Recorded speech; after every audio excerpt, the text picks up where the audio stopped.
Magandang hapon yung araw ng Martes, September 12, 2023. Update po muli sa lagay ng panahon.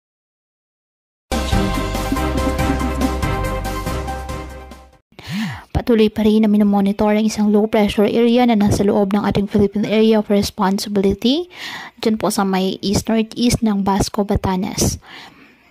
Ang nasabing LPA ayon sa Pag-asa ay mababa naman ang tsansa na maging bagyo, ngunit ang trough extension nito ay nagpapaulan po sa ilang bahagi ng Northern Luzon. Southwest monsoon o habagat naman ang patuloy na nakakaapekto dyan sa Southern Luzon, Visayas at Mindanao. Wala namang nakataas na gale warning sa namang baybay ng ating karagatan kung kaya malayang makapumalaot ang ating mga kababayang mangingisda at may maliliit na sasakyang pandagat.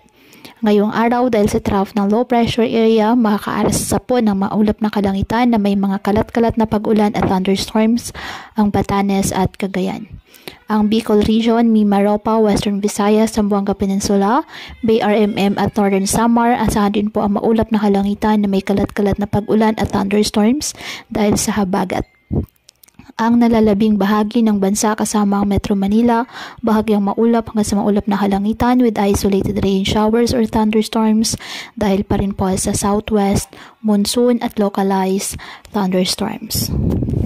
Kaya pinapayuhan ng ating mga kababayan na may maingat at maging alerto po sa mga posibleng pagbaha at pagguho ng lupa at ugaliin na magdala palagi ng payong o kahit anumang panangga sa ulan sa tuwing lalabas ng ating mga tahanan. At yan po muna ang update sa lagay ng panahon ngayong araw. Muli patuloy po tayo na mag-ingat at palaging tandaan, God loves you. Stay safe and God bless.